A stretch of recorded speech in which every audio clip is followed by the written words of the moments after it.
Welcome back to Mastering Public Health. This is part 2 of Chapter 2 of Introduction to Public Health, based on the Schneider textbook from Jones and Bartlett. Part 1 covered the controversies you can argue with math. This part covers the controversies where evidence stops winning, moral and religious opposition, and political interference with science itself. Quick recap. Part 1 covered economic impact and individual liberty. Every public health regulation has an economic loser, even when society as a whole gains. Liberty objections get harder as harm becomes more indirect or more self directed. The tragedy of the commons frames most modern regulation.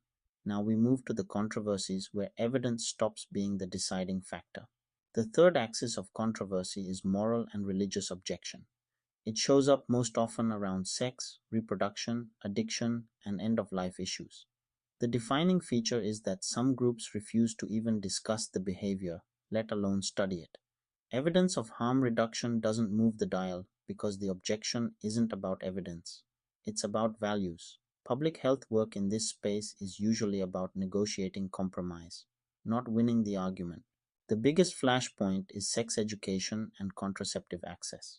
AIDS, sexually transmitted infections, teenage pregnancy, and low birth weight are major public health problems. Sex education in schools and condom access are evidence based interventions that work. But some religious groups oppose them on the grounds that they promote immoral behavior. The textbook's blunt observation, preaching abstinence has limited efficacy at preventing sexually transmitted disease and unwanted pregnancy. The evidence on what works is clear, the values fight is not. Safe and legal abortion is unambiguously a public health measure. It is also the deepest fault line in American values, where the disagreement is genuine and no public health argument resolves it. As a future MPH, your job in this space is to be honest about the evidence and humble about the limits of evidence in deciding values. This frames every reproductive policy debate you will work on. AIDS is the case study that defined how moral judgment can distort public health response. Many of the early US cases were among men who have sex with men and intravenous drug users. Both groups faced moral revulsion. AIDS-related policy got confounded by judgment of the patients themselves. The widely held belief was that education on how to protect yourself from the virus might encourage homosexuality or promiscuity. The evidence said the opposite. Education saved lives. The evidence eventually won, but the moral resistance cost years of progress and many deaths. Needle exchange programs are the same pattern. The evidence is overwhelming. Clean needle distribution reduces HIV and hepatitis transmission and does not increase drug use. Yet moralists frown on the practice on the grounds that it condones intravenous drug use. The intervention took decades to expand in the United States. In the meantime, thousands of preventable HIV infections occurred. Watch for this pattern. It will repeat across many issues in your career. Alcohol and drug policy is where most Americans, libertarian or not, accept moralism in public health regulation. A strict libertarian argument would say drug use is private behavior, but the public has long accepted regulation of these substances. The hard policy work is untangling moralism from evidence, which restrictions are working, which are theatrical, and which are actively counterproductive. The opioid crisis is the most painful current example. The pattern when morality becomes the justification for banning a behavior is consistent. Rational discussion gets shut down. Victims of the disease or condition get demonized. The behavior continues, just driven underground. And the epidemic, whether AIDS, drug overdose, or teen pregnancy, spreads more easily because the people most at risk no longer feel safe seeking help. Beauchamp said it. Trying to legislate morality is often ineffective, self-defeating, and a threat to liberty. On October 15, 2018, 4 retired U.S. Surgeons General sat together at the New York Academy of Medicine and told the same story. Antonia Novello was blocked under the first President Bush from criticizing Joe Camel cigarette ads aimed at children. Joycelyn Elders was forced to resign under President Clinton over honest answers on sex education. David Satcher was rebuked under Clinton for promoting needle exchange. Richard Carmona under the second President Bush was blocked from publicly discussing secondhand smoke embryonic stem cell research, climate change, and emergency contraception. Across administrations of both parties, conservative pressure shaped what the nation's top doctor was allowed to say. The fourth axis is the most concerning: political interference with science. Legitimate disagreement on how to weigh competing values is normal. What is not normal is politicians actively suppressing or distorting scientific evidence to fit their political agenda. This is distinct from values disagreement, and it does the most damage when it overrules genuine scientific consensus. The textbook flags two recent administrations as especially bad cases. In February 2004, the Union of Concerned Scientists released a report called Scientific Integrity in Policymaking. More than 60 leading scientists signed it, including 20 Nobel Prize winners. The report documented case after case of the second Bush administration misrepresenting or suppressing scientific information and stacking scientific advisory committees so that policy decisions matched the political agenda regardless of what the evidence said. This was extraordinary because of who signed it. Top scientists do not normally make political statements. Climate change was the most aggressively suppressed area. The Environmental Protection Agency, rather than misrepresent the science, dropped the entire climate change section from a major environmental report. A NOAA scientist organizing a carbon dioxide conference was told the words climate change could not appear in any presentation title. The scientific consensus was clear. The political position was a minority view, and public health pays that bill long term in heat deaths, vector-borne disease, and disaster recovery. President Obama issued a scientific integrity directive in 2010. His science advisor, the physicist John Holdren, was one of the original signers of the UCS report.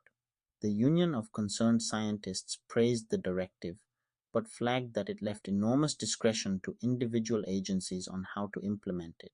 Reset, but not bulletproof. The next administration would test how thin that protection actually was. The pattern returned in force during the Trump administration. President Trump's first EPA administrator, Scott Pruitt, was a longtime advocate for the oil and gas industry who had sued the EPA repeatedly before being put in charge of it.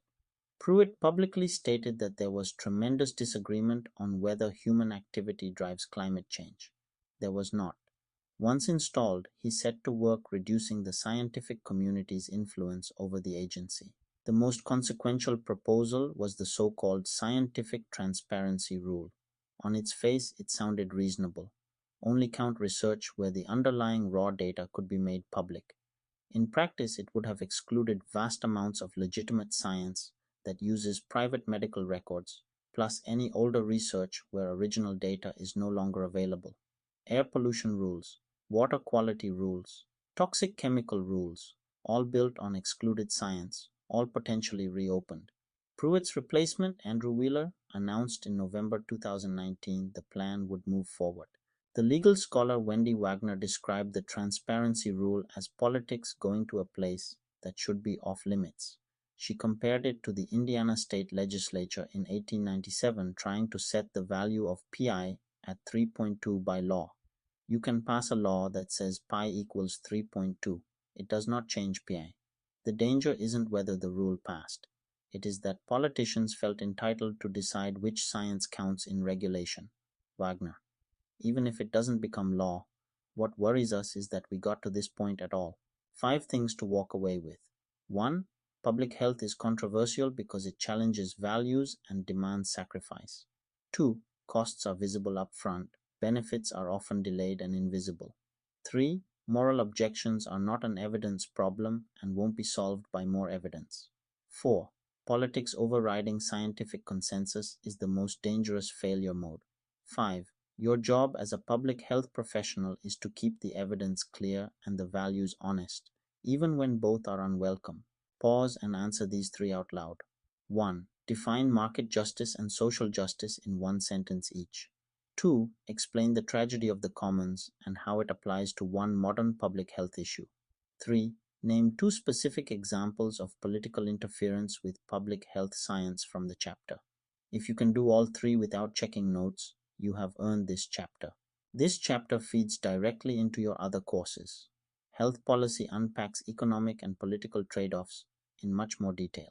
Health behavior covers how moral framing changes which interventions get adopted. Environmental health spends most of its time on the regulatory pushback we sketched here. And leadership and ethics teaches you how to argue your case clearly when you are the public health voice in a politically hostile room. Quick update. Schneider is from 2021. Big development since. The transparency rule we ended on was vacated, Dobbs landed, and JAMA quantified the public health impact. Here's the current picture. First, closure on the rule we just discussed. A federal judge vacated the EPA scientific transparency rule, the Wheeler 2019 plan, on February 1, 2021, just 2 weeks before the Biden inauguration. The court ruled the rule had substantive regulatory effects that EPA had not properly justified. The Pi equals 3.2 plan died in federal court. On Dobbs and reproductive policy, JAMA Pediatrics 2024, Gemmill et al. Between 2021 and 2022, infant mortality in Texas rose from 1985 to 2240 deaths, a 12.9% increase. The rest of the country saw 1.8% over the same period. The first quasi-experimental evidence that abortion bans translate directly into measurable infant deaths. The national picture, JAMA 2025.